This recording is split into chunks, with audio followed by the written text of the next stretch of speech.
When we look at majestic mountains rising toward the sky, it's hard to imagine that they were once flat land, or even the bottom of an ancient ocean.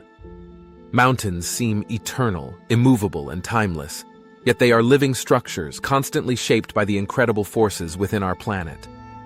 To understand how mountains form, we need to look deep inside the Earth, into the zone where continents drift, collide, and change the face of the world.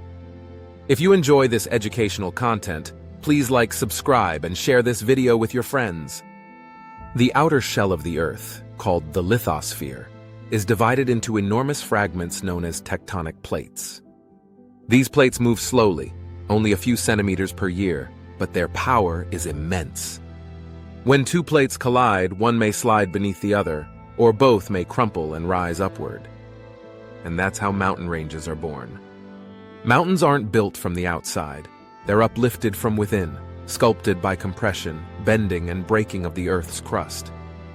There are several main ways mountains can form: continental collision, when two land masses crash into each other; subduction, where one plate slides under another; rifting, when the crust stretches and cracks; and volcanic activity, when magma rises from deep within the planet. The most dramatic example of continental collision is the creation of the Himalayas. Around 50 million years ago, the Indian plate collided with the Eurasian plate. The pressure was so enormous that the crust folded and lifted to form the highest mountain range on Earth. Even today, the Himalayas are still growing at a rate of about 5 millimeters per year. That means Mount Everest, the tallest mountain in the world, is still getting higher. Mountains can also form where oceanic and continental plates meet. When an oceanic plate sinks beneath a continent, it melts and pushes magma and crust upward, forming volcanic mountain chains like the Andes in South America. A similar process created the Japanese islands and the Alaskan range, where the ocean floor dives under the continent, lifting massive ridges of rock skyward. Sometimes mountains are born when the crust stretches and tears apart instead of colliding. This happens in rift zones like the East African Rift, where the continent is slowly splitting into two pieces. And deep under the oceans, where plates move apart, entire underwater mountain ranges are continuously forming, such as the Mid-Atlantic Ridge, which stretches for thousands of kilometers beneath the sea. Finally, there are volcanic mountains born directly from fire. When magma breaks through the surface, it piles up layers of lava and ash, growing taller with every eruption. Famous examples include Mount Fuji in Japan, Mount Kilimanjaro in Africa, and Mount Vesuvius in Italy. All mountains, no matter how they form, are shaped by time. Wind, water, and ice slowly erode them, carving valleys and cliffs, transforming even the highest peaks into rolling hills. Every mountain we see today is just a fleeting moment in Earth's vast timeline, a temporary shape in a never-ending story of creation and destruction. Mountains are not static monuments. They are living systems that rise, crumble, and transform over millions of years. What seems solid and eternal is, in reality, in constant motion, just on a timescale far beyond human perception. Imagine the Earth's crust as a massive sheet of flexible rock, stretching and compressing under invisible forces. When tectonic plates collide, the crust bends and folds. Under immense pressure, layers of rock wrinkle upward into folds, the first stages of mountain formation. If the pressure continues, these folds can even overlap and thrust over one another, forming massive thrust belts. This is how many ranges like the Alps and the Carpathians were built. In volcanic mountains, the process is very different. Here, the force comes from below, from molten rock pushing upward. Each eruption adds new material, building the mountain higher and wider. That's how peaks like Fuji, Etna, and Kilimanjaro have grown, layer by layer, eruption by eruption. But no mountain grows forever. Once uplift slows, the forces of erosion take over. Rain, wind, snow, and glaciers slowly grind away the surface. Water cuts deep valleys, glaciers carve ridges, and the wind carries dust away grain by grain. Over time, sharp peaks become rounded, and jagged cliffs turn into rolling hills. This balance between uplift and erosion defines a mountain's lifespan. As long as the internal energy of the planet continues to push upward, erosion can't win. But once tectonic forces weaken, mountains begin to shrink. Many of the world's oldest ranges, like the Appalachians in North America, were once as tall as the Himalayas. Today, they barely reach 2,000 meters, worn down by hundreds of millions of years of weather and erosion. Yet even as mountains crumble, the material they lose isn't wasted. Rivers carry the sediments to new regions, where they settle and harden into rock, the building blocks of future mountains. In this way, the earth recycles itself. Old mountains die, new ones are born. Every peak and valley is part of a grand geological cycle, one that has been repeating for billions of years and will continue long after humanity is gone. Not all mountains are created the same way. Geologists classify mountain ranges into several main types, depending on how they were formed, and each tells a different story about the Earth's history.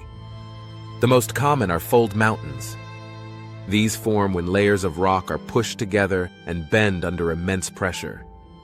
The result is a series of long, parallel ridges, often containing rocks that were once at the bottom of the sea. Classic examples include the Alps, Himalayas, Andes, and Rockies. In these mountains, you can often find fossilized shells and marine sediments thousands of meters above sea level, evidence that the land itself once lay beneath an ancient ocean. Next are thrust mountains. These occur when entire slabs of the Earth's crust are forced over each other. Older rock layers can end up on top of younger ones, flipping geological history upside down. This type of structure can be seen in the Tatras, Carpathians, and parts of the Alps. Then there are volcanic mountains formed directly by eruptions. Each eruption adds a new layer of lava or ash, and over time the cone grows higher and steeper. Examples include Mount Vesuvius, Mount Fuji, and Kilimanjaro, perfectly shaped volcanic cones that rise dramatically from flat plains. A different kind are dome mountains, which form when magma pushes upward beneath the crust but never reaches the surface. The overlying rock bulges and forms smooth, rounded shapes, like the Rocky Mountains or Bohemian Central Highlands. Finally, there are fault block mountains. These arise when the crust stretches and cracks along faults, lifting some blocks while others sink. The result is a landscape of sharp ridges and deep valleys, like Sierra Nevada in the United States or parts of East Africa. Each type of mountain has a distinctive look. Fold mountains appear as long arcs, volcanic ones as solitary peaks, dome mountains as smooth uplifts, and fault block ranges as jagged, broken terrain. Together, they show the incredible variety of Earth's geological forces, a planet that bends, tears, and reshapes itself constantly. Every mountain range is a record of time, a living archive that preserves the story of how the world was made. Mountains may seem eternal, but nothing on Earth lasts forever. Every mountain has a life cycle. It is born, it grows, it ages, and eventually it dies. Young mountain ranges like the Himalayas, Alps, Andes, and Caucasus are still rising today.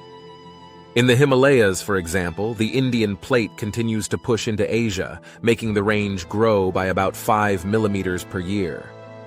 That means Mount Everest gets slightly taller every year. In contrast, older mountains like the Appalachians, Ural Mountains, and parts of the Rockies have stopped growing. Tectonic activity there has ceased and erosion has taken over. Over millions of years, sharp peaks are worn down into gentle hills, leaving behind only the roots of once mighty ranges. Even regions like Central Europe bear traces of ancient mountains. The Bohemian Highlands, Sumava, and Kirkenos are remnants of ranges that were once as high as the Alps. Now they stand as quiet witnesses of Earth's distant past. Mountains shape not only landscapes, but also climates, rivers, and ecosystems. When new ranges rise, they can block wind and rainfall, changing weather patterns for entire continents. The formation of the Himalayas, for instance, redirected the Asian monsoon system and reshaped the environment of an entire region. In the distant future, mountains will continue to shift and transform. While today's Alps may erode into plains, new mountains will rise elsewhere, for example along the East African Rift, where the continent is slowly splitting apart. This rift may one day form a new ocean, surrounded by young mountains born from the tearing crust. Earth's surface never stops changing. Tectonic plates will keep moving, continents will collide, and new landscapes will emerge. Hundreds of millions of years from now, the map of our planet will look completely different, with new peaks, new oceans, and new stories written in stone. Every mountain is a reminder that the Earth is alive. It moves, breathes, and evolves, just much more slowly than we can see. When we stand on a mountaintop, we are standing on the result of unimaginable forces, and at the same time, on the fleeting surface of something that will one day vanish. Mountains are not only symbols of strength, they are symbols of change, proof that even the mightiest forms of nature are part of an endless cycle of creation, transformation, and renewal.